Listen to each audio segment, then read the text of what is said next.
हामीलाई त नेपाल सरकारले सबुत प्रमाण दिया छैन लिम्पियाधुरा नेपालको जग्गा हो भनेर हामी दलहरुलाई आजसम्म तपाईलाई दिएको छ सरकारले। तपाईलाई भित्रबाट आत्माबाट भारतको बढी माया लाग्छ कि नेपालको? तपाई आत्मा नाप्न सक्नुहुन्छ? हैन, that's why I am asking. मैले भनेको पत्याउनुहुन्छ? पत्याउनुहुन्न। So I will not answer this question. हैन नो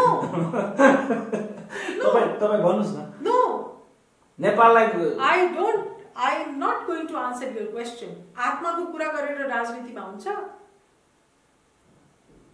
उसो भए मैले यो बुझौँ त तपाईलाई भारतको माया छैन या भारतले नेपालको प्रमाण चाहिँ स्वीकार गर्न तयार छैन भने नेपालले युद्ध गरिकन पनि आफ्नो जग्गा आफूले चाहेको जग्गा दावा गर्न सक्नुपर्छ। त्यसको लागि नेपाल स्वतन्त्र हो। त्यसको परिणाम पनि को लागि पनि तयार हुनुपर्छ। त्यसले गर्दा राजनीतिमा यही दुईटा हो कूटनीतिमा। या त तपाई वार्ताबाट समस्याको समाधान गर्नुस् या तपाई युद्धको बाटो। हामी विवादमा नजाउँ। हामीले भनिसकेका छौं हिन्दी मधेसको सम्पर्क भाषा हो। हाम्रो त्यो पोजिसन चेन्ज हुनेवाला छैन। स्ट्याटिस्टिक यो कुरामा यो हलुको विवाद हो। यो यसमा नजाउँ र हिन्दीमा संसदमा बोल्ने हाम्रो अधिकार हो। हामी बोल्छौं। एकजना हार्दिक स्वागत गर्न चाहन्छु। धन्यवाद। म्याम, अब यहाँको पछिल्लो अभिव्यक्ति यहाँको हिन्दी भाषाले 10-12 दिनको लागि चाहिँ हामी मिडिया कर्मीहरुको लागि मिडिया मसाला भयो हैन। अब सस्तो कुरा गर्नु भन्दा पनि यसको टु दी पोइन्ट कुरा अथवा यसको वेट मतलब यो सम्पूर्ण कुराहरुको वेट के भयो? मतलब यसको तौल के हो? तपाईले हिन्दी बोल्नु यो वास्तवमा विवादको विषय हुनु हुँदै थियो। तपाईले ठिकै भन्नुभयो। अहिले मुलुकमा यति समस्याहरू छ। कोरोनाको समस्या छ हैन।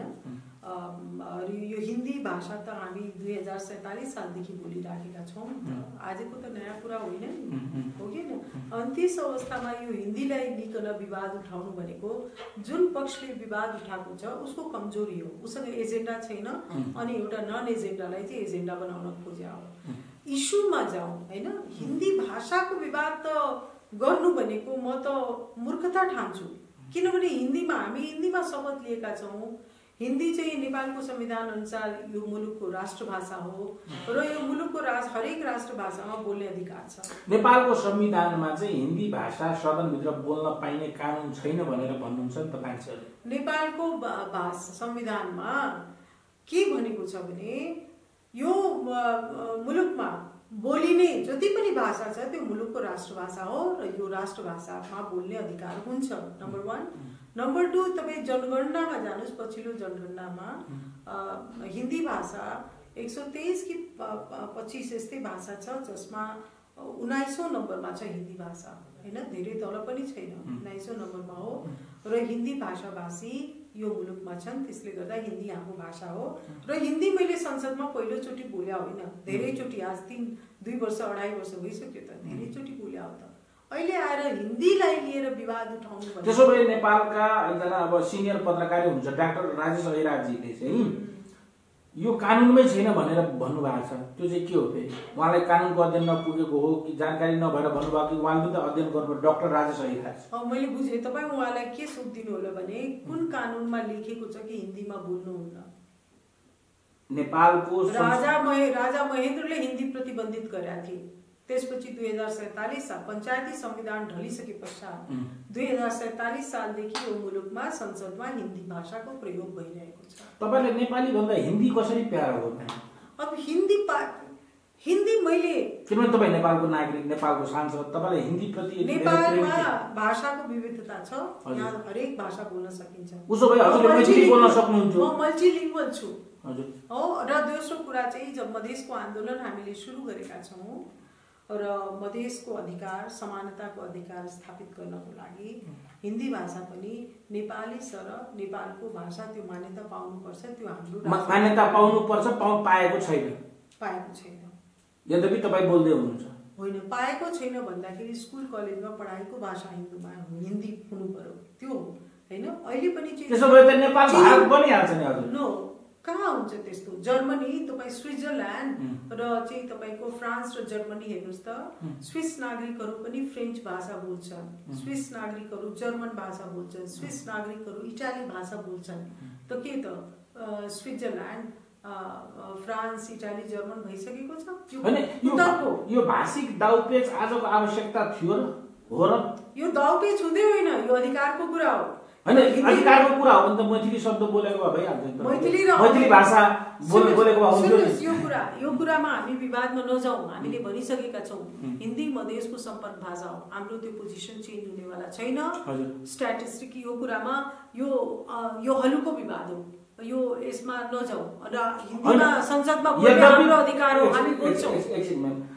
विवादहरूको भए पनि यसको उद्देश्य चाहिँ धेरै ठुलो छ नि। फेरि भाषाको अधिकार त ठुलो हुन्छ नि।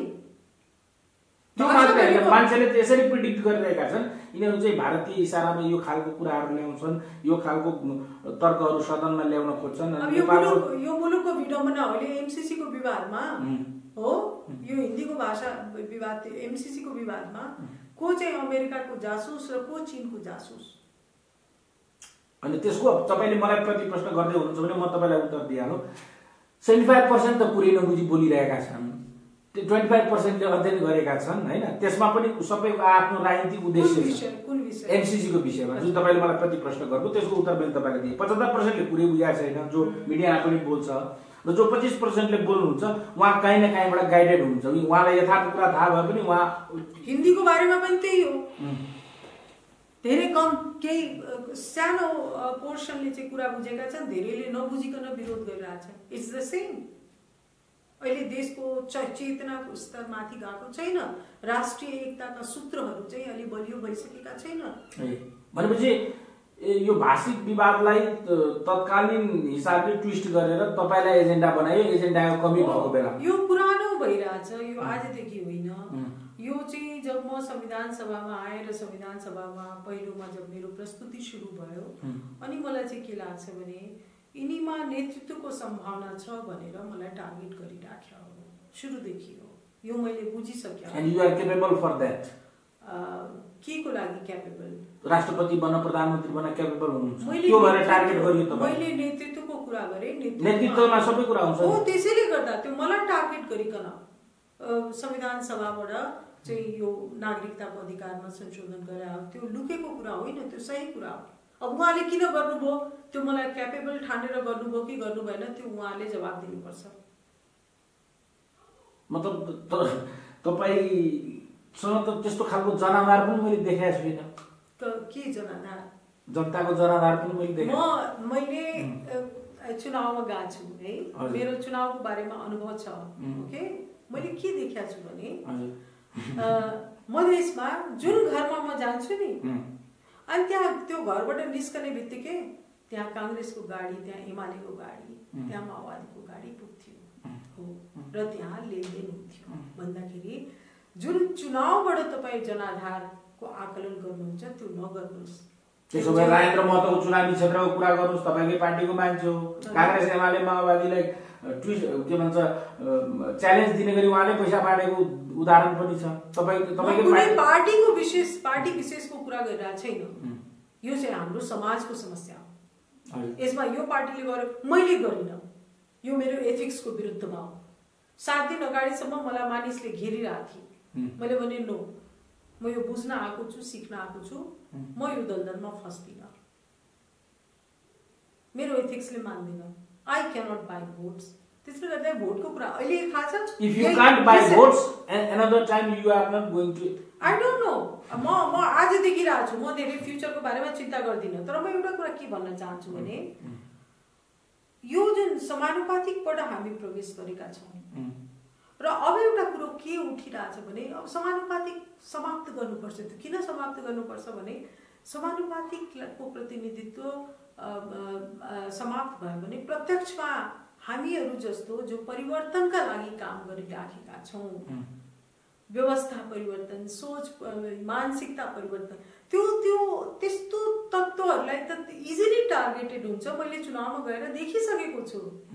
त्यसले गर्दा त्यसो भए प्रत्यक्ष प्रणाली नै हटाएर सिधै हामी त भनिरहेछौँ पूर्ण समानुपातिकमा जाउँ। पूर्ण? यस, हाम्रो पार्टीको धारणा हो पूर्ण समानुपातिकमा जाउँ। श्रीलङ्कामा त्यही भएको। श्रीलङ्काले कसरी विकास गर्यो? जब श्रीलङ्कामा के देखियो भने यो इलेक्टोरल कन्स्टिट्युएन्सीमा चाहिँ धेरै भ्रष्टाचार हुन्छ, श्रीलङ्काको समाजवादी एजेन्डा अगाडि बढाउन गाह्रो भयो अनि श्रीलङ्काले चाहिँ प्रोपोर्सनल मेथडमा गयो। अनि त्यहाँ फेरि चाहिँ तपाईको शिक्षा उद्योग यो सबैमा बढोत्तरी भयो। जनताको ट्रु जुन छ रिप्रेजेन्टेसन आइडियोलोजीको त्यो हुनुपर्छ। किनभने अब सरकार छ विकासको लागि, हामी नीति निर्माता हौँ, हामी विकास परियोजनाको बारेमा छलफल गर्ने हौँ। अनि त्यसमा चाहिँ हामीले किन त्यो निर्वाचन क्षेत्र ओगट्ने, त्यो स्थानीय निकायको निर्वाचन पनि तपाईँ भन्नुहुन्छ भने हामीले दक्षिण अफ्रिकाको तरिकाबाट चाहिँ हामीले गरिदिनुपर्छ। दक्षिण अफ्रिकामा यस्तो खालको छ भने हरेक व्यक्तिले या पार्टीले चुनाव लड्न पाउँछ, तर जसको जति भोट हुन्छ त्यसको रिप्रेजेन्टेसन हुन्छ र त्यो अनुसार चाहिँ तपाईको त्यो स्थानीय निकाय हुन्छ। म त के भन्छु भने प्रदेशको स्तरमा र यो संघको स्तरमा हो हामीले यो प्रत्यक्ष निर्वाचनको प्रणाली हटाउनुपर्छ।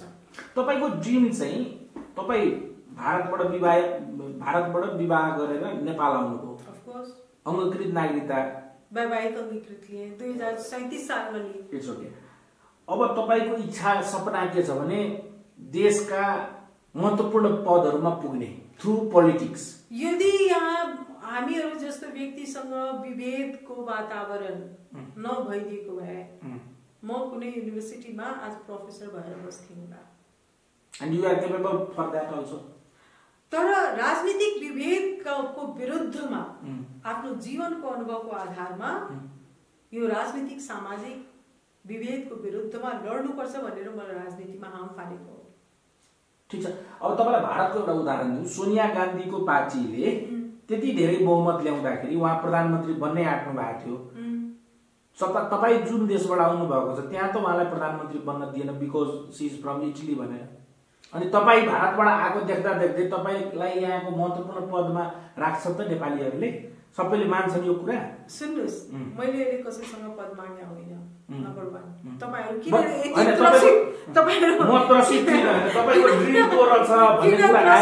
किन त्रसित हुनुहुन्छ? सोनिया गान्धीको जहाँसम्म विचार हो विषय, सोनिया गान्धीलाई भारतको संविधानले छेकेको छैन। त्यहाँ एकचोटी मेरो कुरा म आउँदैछु।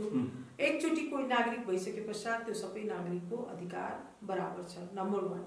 अब सोनियाको विरोध व्यापक भयो, त्यो राजनीतिक कारण हो हैन, संवैधानिक कारण होइन।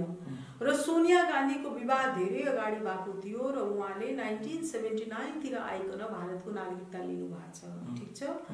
मेरो तुलना सोनियाजीसँग नगर्नुस्। म 36 सालमा विवाह गरेर आएको, पञ्चायतको त्यो घोर पञ्चायत कालमा मैले 37 वर्षमा यो मेरो घर हो, मैले नागरिकता ल्याऊ। त्यो बेलामा हामीले कसैले सपना पनि सोच्न सकेका थिएनौँ कि हामी कुनै दिन राजनीति गरेर यहाँसम्म पुग्छौँ। ओके। र त्यस पश्चात यो मुलुकमा जति पनि आन्दोलन भएको छ डेमोक्रेसीको लागि, व्यवस्था परिवर्तनको लागि, सबै आन्दोलनमा हामीले भाग लिएका छौँ। र भाग लिएको अवस्थामा सम्पूर्ण अहिलेको सबै संविधानले हामीलाई हाम्रो अधिकारमा कटौती गरेका छैन। के भनेको थियो भने 10 वर्षको अवधि पूरा गरिसके पश्चात हो मेरो राजनीतिक अधिकार पनि अन्य नागरिक जस्तै हुन्छ। तर अचानक 2072 सालको संविधानमा ल्याएर यो राखेको। अब म तपाईलाई अर्को भने एक्चुअली 2072 सालको संविधानले मेरो कुनै पदमा जान रोकेको छैन हो। किनभने 2072 सालको संविधान मैले कुनै पदमा दावी गर्ने रोक लगाएको छैन। 2072 सालको संविधानको रेट्रोस्पेक्टिभ इफेक्ट हुँदैन, पश्चातगामी उसको असर हुँदैन। 2072 साल पछि जो नागरिकता लिएका छन् उनीहरूको हकमा लागू हुन्छ। 2072 भन्दा अघि जुन हामीले नागरिकता लिएका छौँ तिनीहरूको हकमा त्यो लागू हुँदैन। अब यसको एउटा इक्जाम्पल पनि छ अमेरिकाको इक्जाम्पल यहाँ दिन्छ नि त। अमेरिकन राष्ट्रपति अमेरिकामा जन्मेको हुनुपर्छ। तपाईँ अमेरिका भारत जुनसुकै संविधानको के हुनुहुन्छ भने जुन दिन कुनै नयाँ संविधान लागू हुन्छ त्यो संविधान लागू भएको दिनमा त्यो टेरिटरीमा बसेको प्रत्येक व्यक्ति समान नागरिक हुन्छ। हो। त्यसैले 2072 सालभन्दा अगाडिको जुन जतिले पनि हामी नागरिक लिएका छौँ हाम्रो नागरिक सम्बन्धी अधिकार बराबर हो। ओके, र त्यही आधार बनाइकन अमेरिकामा 20 जना ब्रिटिश मूलका व्यक्ति राष्ट्रपति भएका छन्, प्रत्यक्ष निर्वाचित राष्ट्रपति हो। त्यसले गर्दा डिफरेन्ट दुई पार्टीबाट, डेमोक्रेटिकबाट पनि रिपब्लिकनबाट पनि दुवै पार्टीबाट। अमेरिकाको उदाहरण दिँदै हुनुहुन्छ हो, उसो भए त अहिलेको ट्रम्प पनि त स्कटल्यान्डको हो। त्यही म भन्दैछु हो। यस, दिस इज व्हाट। त्यसैले त्यो कुरा होइन, हामीले आजको समाजमा नागरिक राज्य बनाउनु पर्छ। किनभने नागरिक राज्य भन्दाखेरि जो नागरिक कानुन अनुसार ठिक काम गरेको छ त्यो ठिक नागरिक हो, जो कानुनको विपरीतमा काम गरेको छ त्यो गलत नागरिक हो, उसलाई चाहिँ सजाय दिनुपर्छ कानुन सम्मत। र अबको समाजमा यो ग्लोबलाइजेसनको युगमा यदि तपाईँ नागरिक राज्य बनाउनुहुन्न भने, जातीय राज्यको अवधारणामा जानुहुन्छ भने त्यसको रियाक्सन त हुन्छ। आरोप त तपाईहरुलाई छ, बाबुराम भट्टराईले जातीय युद्ध गराउन आट्यो देशमा, तपाईको पार्टीको फेरि उच्च स्तरीय नेता पनि हुनुहुन्छ, फेरि तपाईको भोइस पनि त्यो हिसाबले आउनु, बाबुराम भट्टराईलाई हिजोको दिनदेखि आजको दिनसम्म इन्डियन पोलिटिसियनहरूले प्रोटेक्ट गर्नु हैन, उनलाई जेएनयूमा प्रोभोक गर्नु, यी सबै कुराहरू मिल्दै जाँदाखेरि तपाईहरुलाई एकै ठाउँमा राखेर अहिले ट्रोल बन्नेदेखि सामाजिक सञ्जालमा विरोधहरू हेर्नुभयो भने त बाबुरामजी हामीहरूको पार्टीमा आउनु भएको छ। म त सुरुदेखि मधेसवादी पार्टीमा छु। त्यसैले उहाँको रेस्पोन्सिबिलिटी मेरो र बाबुरामजीको तुलना चाहिँ तपाईँ गर्न सक्नुहुन्न हैन। तपाईहरु सबैको मिसन चाहिँ एउटै रहेछ भन्ने जनताको भनाइ के, यो देशलाई भारत बनाउने। नो, त्यस्तो यो देशलाई नेपालले आफ्नो हिस्ट्री रिभिजिट गर्नुपर्छ। यदि नेपाल बाँच्यो भने हामीहरूले गर्दा बाँच्छ, नेपाल समाप्त भयो भने जसले त्यो भनिरहेछ नि हामीहरूमाथि आरोप लगाइरहेछ उनीहरूले गर्दा हुन्छ। तपाईलाई भित्रबाट आत्माबाट भारतको बढी माया लाग्छ कि नेपालको? तपाईँ आत्मा नाप्न सक्नुहुन्छ? हैन, that's why I am asking. मैले भनेको पत्याउनुहुन्छ? पत्याउनुहुन्न। So I will not answer this question.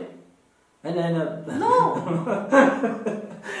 तपाईँ भन्नुस् न। नो, नेपाललाई I am not going to answer your question. आत्माको कुरा गरेर राजनीतिमा हुन्छ?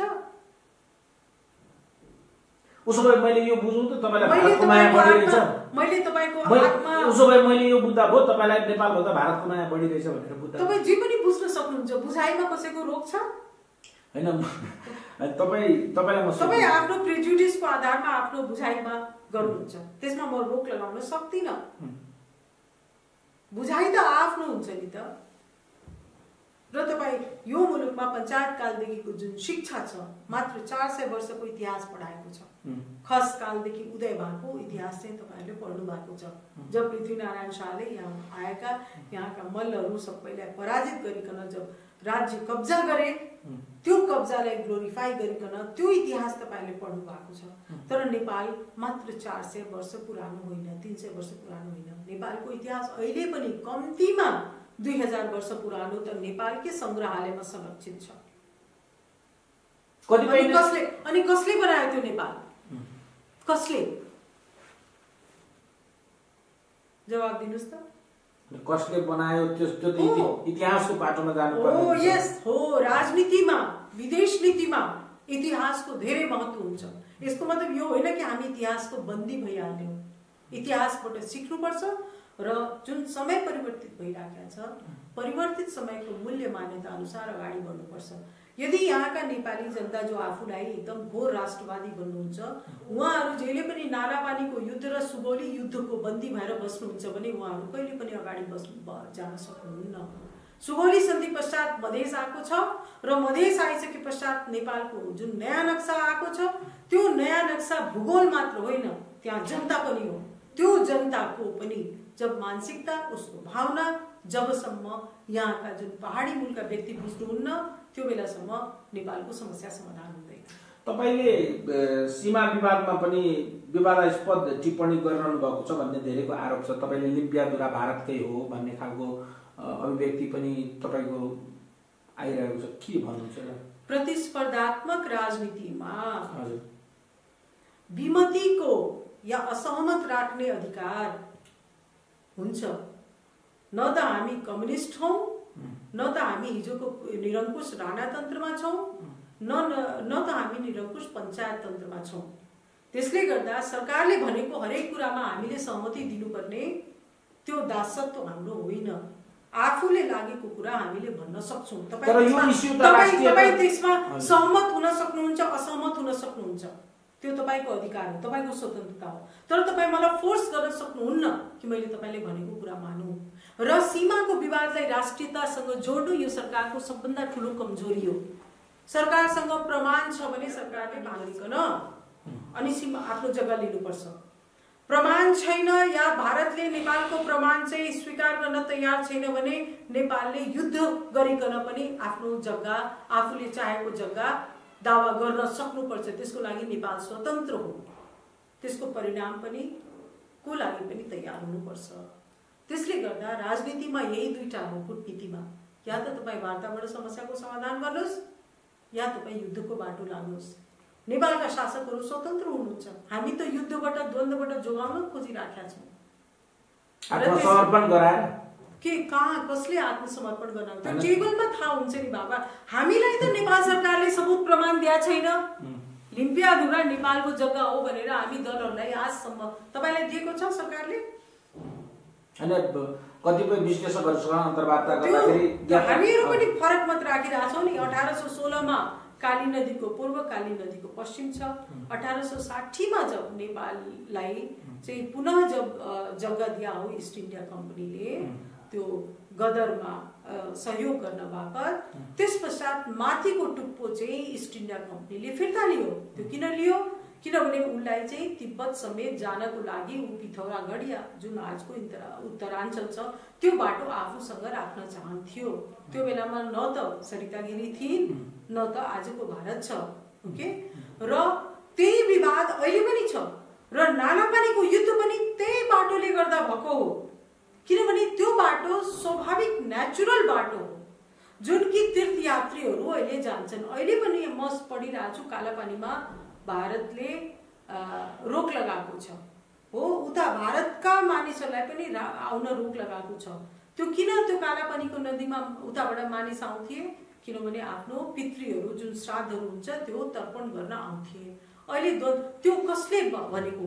अहिलेसम्म नेपालले त छोडेको त त्यो जग्गा, तर त्यो कालापानीमा अहिले पनि मानिसहरू आइकन त्यहाँ चाहिँ पूजापाठ गर्छन्। अहिले भारतले रोकेको हो भन्दाखेरि समाज र संस्कृति धेरै पुरानो छ। र यो पिथौरागढ जुन तपाईँ भन्नुहुन्छ त्यहाँबाट तिब्बत जाने बाटो पुरानो जुन बेला तपाईँको चीनबाट चाहिँ जुन यात्रीहरू भारतका भ्रमण गरेका छन् त्यो बेलाको बाटो हो त्यो। त्यसैले इतिहास बुझ्नुपर्छ। तपाईँले यो भन्ने हुनुहुन्छ कि जुन इस्युमा राजा महेन्द्र चुप लागेर बसे, राजा वीरेन्द्र चुप लागेर बसे, राजा ज्ञानेन्द्र चुप लागेर बसे, आजको डेटमा यदि यो लिम्पियाधुरा, कालापानी र लिपुलेको कुरा उठ्यो भने यो यसमा षड्यन्त्र छ अवश्य पनि भन्न। यसमा मैले बुझेअनुसार म प्लेन भन्छु है, म षड्यन्त्रको मेरो आफ्नो जुन इन्साइट छ, म षड्यन्त्रको भाषामा जान्न। षड्यन्त्र चाहिँ म के देखिरहेको छु भने अहिले भारत र चीनको बीचमा जुन द्वन्द्व छ, भारत र पाकिस्तानको बीचमा जुन द्वन्द्व छ, अब त्यो द्वन्द्वलाई चाहिँ नेपालमा पनि प्रवेश गराउन खोजिँदैछ भारत र नेपालको बीचमा। ओके, र यो द्वन्द्व प्रवेश गराउनको लागि चाहिँ नेपाल एक्लै चाहिँ भारतसँग द्वन्द्वमा जान सक्दैन। त्यसैले गर्दा लिम्पियाधुरा जुन कहिले पनि विवादको विषय थिएन, जुन प्रधानमन्त्रीले पनि भनिसक्नु भएको छ, मैले नेपालको नक्सामा कहिले देखेका छैन। भूमि मन्त्री पद्मा अर्यालजीले भनिसक्नु भएको छ, मैले कहिले देखेका होइन। त्यसलाई चाहिँ काली नदीको मुहान भनिकन अहिले जुन द्वन्द्वमा ल्याउन खोज्या हो र तल कालापानीमा भारतको सेना बसिरहेछ, त्यो कालापानीको भारतको सेना बसेर भारत र नेपाल दुवैको रक्षा भइरहेछ। त्यो 1950 को सन्धि तहत हो। यसमा चाहिँ के देखा परिरहेछ भने नेपालको 36 हेक्टर जग्गा चाहिँ चीनले पनि मिचेको छ, यहाँको सर्वे डिपार्टमेन्टको रिपोर्ट हो। अनि चीनसँग जुन जग्गाको विवाद छ त्यो चाहिँ नउठाउने, त्यहाँ मौन बस्ने हो। र कहिले पनि विवाद नभएको क्षेत्र, विवाद त कालापानी र सुस्तामा हो, त्यो त भारतले पनि स्वीकार गरेको छ र नेपालले पनि स्वीकार गरेको छ। अहिले लिम्पियाधुराको विवाद ल्याउनु यो कता कता नेपालको विदेश नीतिमा विचलन भइरहेछ र दुईटा ठुलो मुलुकको बीचमा रहेको यो सानो देशले चाहिँ उत्तरको देश चीनको पक्ष लिन खोज्या हो जस्तो ढल्केको जस्तो लागिरहेछ। म षड्यन्त्रको कुरा गर्दिनँ, हेर्नुहोस् है, म I have the courage to say what I feel. म के मेरो बुझाइमा, म एउटा राजनीतिक बुझाइमा म त्यो देखिरहेको छु र यो चाहिँ खतरनाक हो। दुईटा पछिल्लो समय नेपालमा चिनिया सक्रियता बढ्यो भन्ने तपाईको ठम्ने? एकदम। From the government to border. Not only to the border, up to the Mount Everest, जहाँ चाहिँ तपाईको हुवावेको स्टेसन बन्या छ र त्यही हुवावे कम्पनीको डिजिटल कन्ट्रोल रुम बालुवाटार र सिंहदरबारमा छ। को सुरक्षित छ? अहिले छ? Of course. त्यो टेन्डर गरिएको थियो। मैले यो कुराको संसदमा पनि विरोध गरेका थिएँ, किनभने सुरक्षाको दृष्टिकोणले विश्वका अति विकसित देशहरूले पनि हुवावे कम्पनीसँग उनले विश्वास गरेनन् सुरक्षाको दृष्टिकोणले। अनि त्यो अवस्थामा जब यो संसदमा कुरा चाइनिज इन्टेलिजेन्ससँग इन्टरलिङ्क्ड हो हुवावे कम्पनी, त्यही सुरक्षाको दृष्टिकोण भन्दाखेरि त त्यही मान्नु पर्यो। म त्यति एक्सपर्ट होइन डिजिटल, तर सुरक्षाको दृष्टिकोणले भन्दाखेरि त हामीले त्यही बुझ्नु पर्यो। र यो संसदमा पनि आए पश्चात मैले चाहिँ यो विरोध गरेका थिएँ, किनभने त्यहाँ कसरी प्रवेश गरेको छ त्यो चाहिँ तपाईँ हेर्नुहोस्। पहिला टेन्डर गरेको थियो, अनि त्यो टेन्डरलाई अन्तमा सरकारले रद्द गरिदियो, अनि त्यस पश्चात डिरेक्ट चाहिँ हुवावे कम्पनीलाई दिएको छ। र एउटा कुरा के बुझ्नुहोस् भने अब यो पुरा क्षेत्र नै असुरक्षित छ नि त। तपाईको हिमालदेखि गङ्गासम्मको क्षेत्र त सिधै असुरक्षित हुँदैन, जबकि भारत र चीनको बीचमा पटक पटक चाहिँ युद्ध भएको छ, अहिले पनि द्वन्द्व छ। त्यसैले सुरक्षाको दृष्टिकोणले पनि यो चाहिँ संवेदनशील विषय हो जस्तो मलाई लाग्छ। अब बुझ्नेले यतिवटै धेरै कुरा बुझ्छन् होला जस्तो लाग्छ। अब धेरै यी कुराहरूलाई नकोट्याउँ जस्तो लाग्यो मलाई। अब धेरै कोट्यायो भने धेरै कुरा निस्किन्छ भए। Thank you very much. धन्यवाद। तपाईँ पछाडि हट्नुभयो? होइन, पछाडि हटेर पुरै ऋषि धमला जस्तो हुन्छ क्या मेरो प्रोग्राम।